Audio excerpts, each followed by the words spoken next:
নমস্কার শ্রোতা বন্ধুরা, দ্য স্টোরি রিপাবলিকে আমি অনিকেত রয়েছি আপনাদের সঙ্গে। এই অলস বর্ষার সময়ে আজকে দ্য স্টোরি রিপাবলিকে আমি আপনাদের সঙ্গে ভাগ করে নেব একটি মায়াবী ভৌতিক গল্প। অতীন বন্দ্যোপাধ্যায়ের লেখা জ্যোৎস্নায় ঘোড়ার ছবি। আমাদের বাড়ির সামনে পুকুর। পুকুরের পাড় ধরে কিছুটা গেলে আম লিচুর বাগান, ওদিকটায় দত্তদের বাড়ি এবং আরো কিছুটা এগিয়ে গেলে ছাড়া বাড়ি। পাশে খাল, বড় বড় সব গাব গাছ। গাব গাছের পাতা লম্বা কালো রঙের, আর গাছের গুঁড়ির রঙও কালো। ডালপালার মধ্যে গভীর অন্ধকার। ছেলেবেলায় রাতে কোনো গাব গাছের নিচে গিয়ে দাঁড়াতে পারতাম না, গা ভয়ে শিরশির করত। গাঁয়ের বাড়ি যেমন হয়ে থাকে ছাড়া ছাড়া, বাড়িঘর কম, সবার বাড়িঘরের সঙ্গেই বাগান পুকুর থাকে। গাঁয়ের অধিকাংশ মানুষ সচ্ছল। পুকুর বাগান নিয়ে এক একটা বাড়ি একা দাঁড়িয়ে থাকে। খেলার মাঠ থেকে ফিরে যে যার বাড়িতে দৌড়ে ঢুকে যেতাম। সন্ধ্যার পর অপদেবতারা এখানে সেখানে থাকবেই। রাত হলে তাদের খুব মজা। আর যেমন সব এলাকারই একটা শ্মশান থাকে, আমাদের এলাকার শ্মশানও নদীর পাড়ে, ক্রোশ খানেক দূরে ছাগল বামনি নদীর ধারে। খুবই নির্জন জায়গা। মাঠ পার হয়ে আলিপুরার বাজার পার হয়ে শ্মশানে যেতে হয়, তবে সেটা শরতে, শীতে এবং গ্রীষ্মে। বর্ষাকাল এলে নদীর পাড় জলে ডুবে যায়। বর্ষায় কেউ মারা গেলে যে যার পুকুরের পাড়ে অথবা বাগানে মৃতের দাহ করে। ফলে যা হয়, যে কোনো বাগান কিংবা পুকুরের পাড় রাত আমাদের ভীতির সঞ্চার করত। রাতের বেলা একা বের হতে সাহস পেতাম না। অন্ধকার না থাকলে, নির্জন বাগবাগিচা না থাকলে ভূতেরা আস্তানা খুঁজে পায় না। দিনের বেলায় কেউ কখনো ভূত দেখেছে শুনিনি। ভূত দেখতে হলে রাতে দেখতে হয়। সাদা জ্যোৎস্নাতেও ভূত দেখা যায়। সাদা জ্যোৎস্নার ভূতেরা আমাদের খেলার মাঠে ফুটবলও খেলে শুনেছি। এমন কথা অবশ্য বলা ছেলেবেলার সেই সব অলৌকিক দেবদেবী এবং ভূত প্রেতের বিশ্বাস কত গভীর ছিল তাই বোঝাতে। কলকাতায় ভূত থাকে না। অনেক শহর থেকেই তারা আস্তানা গুটিয়ে পালিয়েছে। আমি এখন কলকাতার মানুষ বলে প্রায় ভূতের উপদ্রবের কথা ভুলেই গেছি। তবে আমি যে ভূত দেখি না তা নয়, ঘোরে পড়ে দেখি। এটা একটা অসুখও হতে পারে। সে যাই হোক, সেদিন মঞ্জু আবার আমার জানলায় হাজির হয়ে আমার সঙ্গে কথা বলে গেল। সেই যে বললাম, গাব গাছের অন্ধকার, বড় ভয় লাগে রাতে। মঞ্জু এসেই বলেছিল, কি ছেলে মানুষই করেছি তোকে নিয়ে, এখন ভাবলে নিজেরই হাসি পায়। মঞ্জু আমার সমবয়সী। ওর বাবা কবিরাজ। ওদের একটা লাল রঙের ঘোড়া ছিল। মঞ্জুর বাবা হেমন্তে শীতে ঘোড়ায় চড়ে রোগীর বাড়ি যেতেন। ডাক সাইটে কবিরাজ, লাল ইটের দালান, সামনে সবুজ গাছের লন, পরে এক লপ্তে বিঘেক দশেক জমি নিয়ে নানা ধরনের গাছগাছালি। কবিরাজিতে এসব গাছগাছরা বড় দরকার। চন্দন গোটার গাছগুলি ছিল বড় লম্বা। আমি আর মঞ্জু দুপুরে পালিয়ে চন্দন গোটা সংগ্রহ করেছি অনেক। কমলা রঙের, ঠিক যেন এক একটা ছোট বৃত্তাকার পলা, আংটির পাথরের মতো। চন্দন গোটার বন পার হলেই গাব গাছের জঙ্গল। নদী নালার দেশে গাব গাছের বড় দরকার। গাবের কষ না খাওয়ালে বর্ষায় নৌকো ভাসানো যায় না। কবিরাজি ওষুধে গাবের ডালপালা লাগে কিনা জানি না, তবু ওই সব গাছগুলো মঞ্জুর বাবা অমর কবিরাজ বড় যত্নের সঙ্গে সংরক্ষণ করতেন। তার নিচে লাল রঙের ঘোড়াটা যখন যেত, তখন মঞ্জু আর আমি দাঁড়িয়ে দেখতাম। মঞ্জু সব সময় কেন যে সাদা ফ্রক পরতে ভালোবাসত জানি না। ওকে দেখলে আমি স্থির থাকতে পারতাম না। সেই মঞ্জুর মা এক সকালে কেন যেন জলে ডুবে আত্মহত্যা করেছিল, এখনো তার কারণ আমরা জানি না। বর্ষাকাল বলে মঞ্জুর মাকে দাহ করা হয়েছিল ছাড়া বাড়ির পাশে খালের ধারে। জমি জমা বাগবাগিচা গায়ে অমর কবিরাজেরই বেশি। মঞ্জুর দাদুও ছিলেন বড় কবিরাজ, ওদের বংশটাই কবিরাজের বংশ। শৌখিন মানুষ গায়ে এমনিতে কম দেখা যায়। মঞ্জুদের বাড়ি গেলে আমরা বুঝতে পারতাম শৌখিনতা কাকে বলে। সাদা টাইলসের মেঝে, বাতিদান, মোমবাতি সেখানে জ্বালানো হতো। রাতে কাচের জারে মোমবাতি জ্বাললে কেমন এক মায়াবী আলোর জগৎ তৈরি হয়। মঞ্জুদের বাড়িতে না গেলে আমরা বুঝতেই পারতাম না মানুষ এত শৌখিনতায় বড় হতে পারে। বসার ঘরটা ছিল হল ঘরের মতো। মঞ্জুর বাবা ইউনিয়নের প্রেসিডেন্ট, হাই স্কুলের সেক্রেটারি, লাইব্রেরির প্রতিষ্ঠাতা। এসব দেখলে বিশ্বাস করা যায় না এমন সুন্দর বাড়িতে কেউ কখনো আত্মহত্যা করতে পারে। এখন বুঝি আত্মহত্যার পর মৃতের ময়না তদন্ত হয়, তখন এসব জানতাম না। সে সময় নিশ্চয়ই এমন সব আইনের কড়াকড়ি ছিল না। অথবা এও হতে পারে প্রভাবশালী মানুষের বউ আত্মহত্যা করলে ময়না তদন্তের রেওয়াজ নেই। আত্মহত্যা না খুন এটা ঠিক হয়নি তখন। লাশ তোলার পর গলায় কলসি বাঁধা দেখা গেছে এই পর্যন্ত। গাঁয়ের সব মানুষকে দেখেছি মঞ্জুর বাবাকেই প্রবোধ দিতে। কেন মরল এটা বড় কথা নয়, মরে যে ঠিক করেনি, এত বড় একটা বংশের মুখে চুনকালি মাখিয়েছে, এমনই ছিল তাদের অভিযোগ।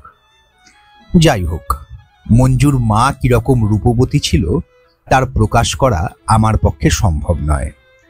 মঞ্জু খুবই ভেঙে পড়েছিল। মঞ্জুর জন্য আমার খুব কষ্ট হতো। আমাদের পুকুর পার হয়ে আমবাগানের ভেতর দিয়ে গেলে মঞ্জুদের বাড়ি। আমার বাবা কাকাদের সঙ্গে খুবই সুসম্পর্ক। আমার মা কাকিরা সারাদিন তাদের বাড়িতেই ছিলেন। দাহকার্য শেষ না হওয়া পর্যন্ত কেউ নড়েননি। আর মঞ্জুকে সামলাবার দায় ছিল আমার।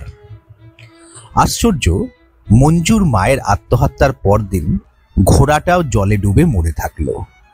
ঘোড়াটার 4টে পা বেঁধে কারা যেন জলে ফেলে দিয়েছে। ঘোড়াটার খুব কাছের জন ছাড়া পায়ে কেউ দড়ি বাঁধতে পারে আমার কেন কারোরই বিশ্বাস হয়নি।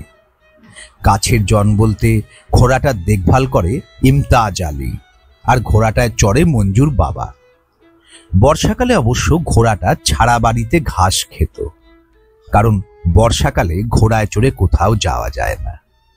সে সময় ঘোড়াটার আরো কাছে ছিল মঞ্জুর নিজে। মঞ্জুর সে বড় অনুগত ছিল। মঞ্জু খুশি মতো ঘোড়ার পিঠে আমাকে নিয়ে ছাড়া বাড়িতে নির্জন দুপুরে ঘুরে বেড়াতো। ওর বাবা তখন বাড়ি থাকতো না। নৌকো করে মাস 2 মাসের জন্য দূর দেশে চলে যেত রোগীপত্তর দেখতে। বছরকার ওষুধ সঙ্গে নিত, আবার পরের বর্ষায় দেখা হবে। বছরকার ওষুধপত্তর দিয়ে মঞ্জুর বাবার ফিরতে মাস 2 লেগে যেত। নৌকোতেই রান্না হতো, মাঝি মাল্লার সঙ্গে রান্নার লোকও থাকতো। বর্ষার মাস 2-3 বাবা না থাকায় মঞ্জুদের বাড়িতে কোনো কড়া নিয়ম কানুন থাকতো না। যখন তখন মঞ্জু আমাদের বাড়ি চলে আসতো। রঙ্গন গাছের নিচে দাঁড়িয়ে বলতো, এই যাবি? তখন সে আর আমি, আর লাল রঙের ঘোড়া। ছাড়া বাড়িটা বিশাল। গাছপালা আর গভীর জঙ্গল, ঘাসের মাঠ। কুলের দিনে কুল, পেয়ারার সময় গাছে উঠে পেয়ারা পেরে দেওয়া, গোলাপজাম, যখনকার যা সবই সংগ্রহ করতে হতো আমাকে। গাছের নিচে মঞ্জু দাঁড়িয়ে থাকতো, আর গাছের ডালে আমি। সুতরাং দুজনের মধ্যে গভীর বন্ধুত্ব জন্মাবারই কথা। সুখ দুঃখে মঞ্জুর সঙ্গী আমি। ওর মা মরে গেল, ঘোড়াটা মরে গেল। এক সকালে শোনা গেল ইমতাজ আলীও নেই, সেও খালপাড়ে মরে পড়ে আছে। 1 মাসের মধ্যে মঞ্জুদের বাড়িটা কেমন খালি হয়ে গেল। আমি ছাড়া মঞ্জুর আর তখন কোনো অবলম্বনই ছিল না। সে সারাটা দিন আমাদের বাড়িতে থাকতো, কিছুতেই বাড়ি যেতে চাইতো না। মঞ্জুকে কেউ নিতে এলে মা কাকিমারা বলতো, থাক না, এখানে থাকলে মনটা ওর ভালো থাকে। সে থাকতো, আমরা একই ঘরে থাকতাম। মঞ্জু শুতো ঠাকুমার সঙ্গে। ঠাকুমার এক পাশে মঞ্জু, এক পাশে আমি। সেই মঞ্জু যে বড় হয়েও আমাকে ভুলতে পারিনি, এখন এটা টের পাই। মঞ্জু প্রায়ই জানলায় এসে দাঁড়ায়, বলে, কিরে, মনে আছে? কি মনে আছে? রাতে তুই আর আমি দরজা খুলে বের হয়ে যেতাম। জ্যোৎস্না রাতে ছাড়া বাড়ির মাঠে শুনতে পেতাম ঘোড়ার খুরের শব্দ। এগুলো এক ধরনের রহস্যময়তা। এই বয়সে তো তাই মনে হয়, অথবা ঘোরে পড়ে গেলেও মনে হয়। আমরা বোধহয় দুজনেই ঘোরে পড়ে বের হয়ে যেতাম। দেখতাম দূরে জ্যোৎস্নায় কে যেন দাঁড়িয়ে আছে। মঞ্জু বলতো, আমার মা আমাকে দেখতে আসে। আমি কিছু দেখতে পেতাম না। তা জ্যোৎস্নায় কেউ দাঁড়িয়ে থাকতেই পারে। মঞ্জু এমন সরলভাবে কথাটা বলতো যে বিশ্বাস না করে পারতাম না। আমারও কেন জানি মনে হতো সত্যিই শাড়ি পরে কেউ গাছের নিচে দাঁড়িয়ে আছে। আমরা এক এক রাতে এক এক দৃশ্য দেখতে পেতাম। কখনো মঞ্জুর মাকে, কখনো লাল রঙের ঘোড়াটাকে, কখনো ইমতাজ আলীকে, আবার কখনো তিনজনকেই একসঙ্গে। ইমতাজ আলী মঞ্জুর মাকে নিয়ে চড়ে ঘোড়াটায় আমাদের চোখের সামনে দিয়ে অদৃশ্য হয়ে যেত। এখন অবশ্য আমার বয়স হয়েছে, দেশভাগের পর মঞ্জুকে আর দেখিও নি। তবু আমার নাকি কি হয় মাঝে মাঝে। একদিন তো আমার স্ত্রী কেঁদেই ফেলেছিল, তোমার কি হয়, কার সঙ্গে একা একা কথা বলো? কার সঙ্গে বলি কি করে? মঞ্জু আমার জানলায় সাদা জ্যোৎস্নায় এসে মাঝে মাঝে দাঁড়িয়ে যাবেই। স্ত্রীর এখন গা সওয়া হয়ে গেছে। আমার নাকি এটা একটা রোগ। একা একা আমার নাকি কথা বলার অভ্যাস। কার সঙ্গে বলি সে কিন্তু জানতে পারেনি। আসলে নিভৃতে থাকলেই মঞ্জু আর আমি সেই জ্যোৎস্নার মাঠে চলে যাই, যেখানে আমরা এক রূপকথার জগৎ রেখে চলে এসেছি। মঞ্জুর মা, লাল রঙের ঘোড়া, ইমতাজ আলী সেই রূপকথার মানুষ হয়ে গেছে। মঞ্জু মাকে মাকে বলে, আমরা কি ছেলে মানুষ ছিলাম না? এসব কারণে মঞ্জু কোথায় আছে আমার জানার কোনো আগ্রহ জন্মাতো না। একবার শুনেছিলাম মঞ্জুকে খুঁজে পাওয়া যাচ্ছে না। মুক্তিযুদ্ধের সময় পাকিস্তানি সেনারা নাকি তাকে মেরে নদীর জলে ভাসিয়ে দিয়েছে। তবে মঞ্জু যেখানেই থাক, মাঝে মাঝে আমার জানলায় আসবেই। কখনো কোনো রাতে দরজায় ঠক ঠক শব্দ শুনতে পাই। আমি দরজা খুলে বাইরে চলে আসি। বাড়ির সামনে বিশাল মাঠ, ঘাসের ওপর সাদা জ্যোৎস্না। আমি দাঁড়িয়ে থাকি, মঞ্জু দাঁড়িয়ে থাকে, আর মঞ্জুর ওই একই কথা, দেখতে পাচ্ছিস আমার মা, আমাদের লাল রঙের ঘোড়া। ইমতাজ আলী ঘোড়াটার জন্য ঘাস কাটছে। ঘোর কেটে গেলে ফিরে আসি। স্ত্রী আমার জন্য অপেক্ষা করে থাকে। সে জানে আমি ফিরবই। আসলে মানুষ রহস্যময় পৃথিবীতে সব সময় বেঁচে থাকতে চায়। আমিও তাই আছি। জানি না এ সত্যি ঘোরে পড়ে দেখি, না তারা আমার সঙ্গে মাঝে মাঝে দূরাতীত গ্রহ থেকে দেখা করার জন্য নেমে আসে। ঠিক বেঠিক আমি বুঝি না।